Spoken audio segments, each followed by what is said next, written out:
Hi everyone, this is Andrea Leigh, and today we're going to talk about hybrid selling on Amazon. This is a question we get a lot from manufacturers.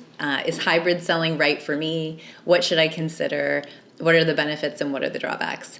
And just so we're all clear, by hybrid selling, we're talking about selling directly to Amazon as a 1P vendor and also having a seller account and selling on Amazon through your seller account.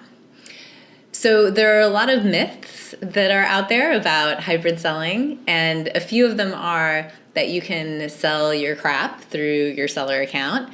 Another one is you can control pricing either just in your seller account, or you can attempt to control Amazon's retail pricing as well through your seller account. And another one is that you can mitigate against Amazon shutting off your Vendor Central account or not ordering from you in your Vendor Central account. You'll have this sort of backup option when the impending supplier purge comes along. And those are all interesting myths. Whether they're true for you or not really depends on a number of factors. There are 4 big things you want to consider if you're considering hybrid selling, and we're going to talk about those today. But first, we'll run through a few benefits of hybrid selling. The first benefit's really just like being able to control your pricing and control your experience. As a seller, you set your own pricing on Amazon. You control your own inventory, and you get, you don't have to negotiate with Amazon. It's a pretty straightforward fee structure that you're going to pay them to be able to be a seller on their platform. With that control, it gives you the ability to be in stock when Amazon might not be in stock on your products.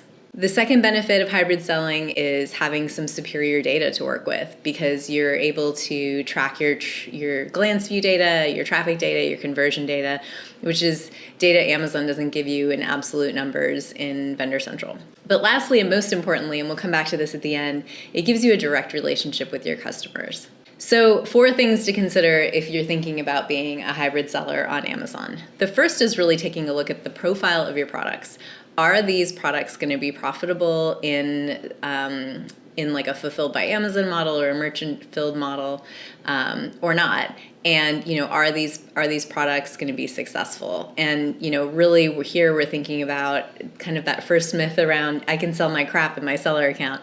If it's not profitable for Amazon to ship it, it's not going to be profitable for you either, and you're going to have to raise your retail prices pretty aggressively in order to sort of cover your costs.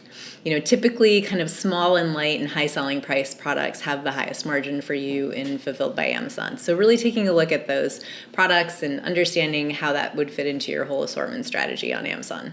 Secondly, taking a look at your channel. How clean or dirty is it? Is pricing stable or is it all over the place? Are you selling to a lot of distributors?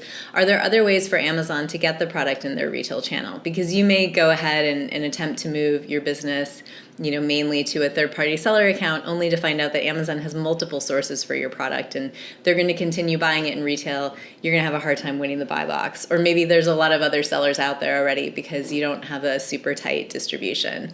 All these things are going to influence your ability to win the buy box and make it a little bit harder to be successful.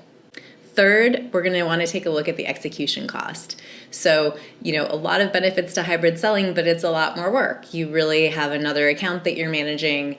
There are taxes that need to be collected in all of the states and remitted. You're now going to have to really think about inventory planning a little bit differently to include, being in stock in that account. You need a pricing strategy. So there's extra work and execution cost in being a hybrid seller that need to be factored into your decision. And lastly, and I think potentially, the most risky factor is really thinking about your relationship with Amazon.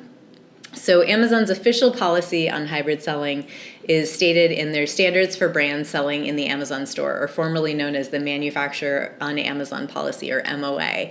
And that policy states that Amazon Retail has the first right of refusal to source your products directly from you if the products are sold to competitors, and especially if they refuse the products, obviously you have It's well within your rights to go ahead and sell them as a third-party seller, but if they want the products, you have to offer them to them in retail first.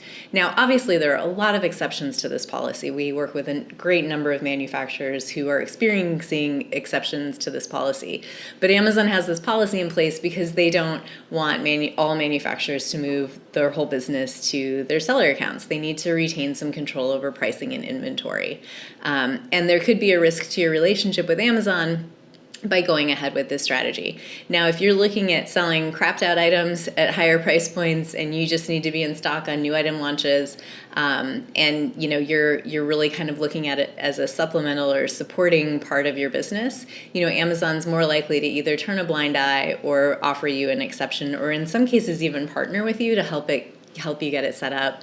Like if you're a manufacturer has a super long tail to your catalog, maybe Amazon doesn't want to order all of that. So there are a lot of exceptions to the rule, but it's important to kind of know going into it that it might not be okay with Amazon, and it could create some compromise to your relationship. The bottom line, though, is kind of going back to something I said earlier about the direct relationship with the customer. I think hybrid selling or some way of finding a direct connection between you as the manufacturer and your customer is very important right now. I think over the last 10 years, we've all been so quick to just hand over the keys and give all of our customers to Amazon in the interest of growth, and also because Amazon was so far ahead in terms of their website and their fulfillment, et cetera. I think a lot of manufacturers are catching up to that, and they're figuring out ways to ship their own product. There are a ton of third-party logistics providers. The industry's really changed, and I think that the brands that are really doing well and kind of upstart and getting a lot of traction off Amazon are the ones that are doing a great job of establishing a direct connection with the customer. And you can do that by being a seller on Amazon and having that direct connection and having access to that information, or you can do that at developing your own website if you don't already have that fulfillment set up, selling directly on your own website. But find some way to develop a direct connection to your customer and make sure that you can have some power in your future. So that's our discussion on hybrid selling. I hope it was useful. Let us know if you have other topics that you want covered, and subscribe to our YouTube channel. Thanks a lot.